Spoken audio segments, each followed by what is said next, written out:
মোৱা মাছখিনি বনাবলৈ মই ইয়াতে মোৱা মাছ লৈছোঁ এপোৱা আৰু এইখিনি মই কাটি বাছি সকলোখিনি ভাজি লৈছোঁ আৰু যিখিনি তেল ৰখি গৈছিলে তাতে মই ভাজিখিনি বনাম আৰু মোৱা মাছৰ চব্জিটো বনাম। তাৰ কাৰণে মই লৈছোঁ আপোনাৰ আধা পিঁয়াজ, 2টা কেঁচা জলকীয়া আৰু 3টা বিলাহী। যদি আপোনালোকে বিলাহী খাই বেছিকৈ ভাল পালে সৰহকৈ দিব পাৰে।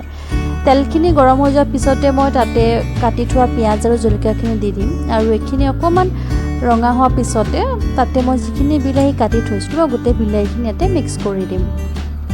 ভালদৰে মিক্স কৰি পেলাই গোটেইখিনি মই অলপ সময় ভাজি ল'ম। এনেকৈ ভাজি থাকিম।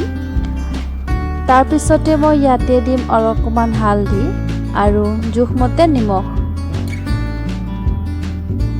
সকলোখিনি দিয়াৰ পিছতে মই এনেকৈ লৰাই লৰাই ভাজি থাকিম আৰু বিলাহীখিনি যেতিয়া অকণমান হৈ যাব তাতে মই যিখিনি মাছ ভাজি থৈছিলোঁ সকলো মাছখিনি মই দি দিম।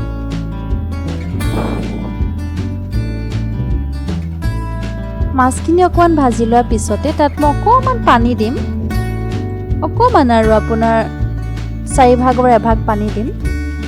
দিয়াৰ পিছতে এইখিনি মই লৰাই থাকিম আৰু গেছটো মই ইয়াতে অকণমান কমাই দিছোঁ, মিডিয়াম ফ্লেমত দিছোঁ আৰু এইখিনি ভালদৰে লৰাই হোৱাৰ পিছত যিখিনি মই ধনিয়া পাত কাটি থৈছিলোঁ সেই ধনিয়া পাতখিনি মই মাছখিনিৰ লগত মিলাই দিম।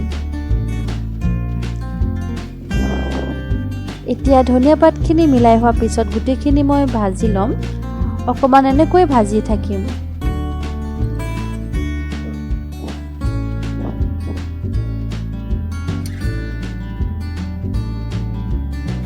গেছটো মিডিয়াম ফ্লেমত থাকি পেলাই মই এনেকৈ ভাজি থাকিম। তাৰপিছত এইখিনি হৈ যাব, হৈ যোৱাৰ পিছত মই গোটেইখিনি গেছটো বন্ধ কৰি পেলাই নমাই দিম। আৰু এয়া মোৰ মোৱা মাছৰ ভাজিখিনি ৰেডি হৈ গ'ল খাবলৈ। একেবাৰে অতি সহজ আৰু চিম্পল ৰেচিপি হয়।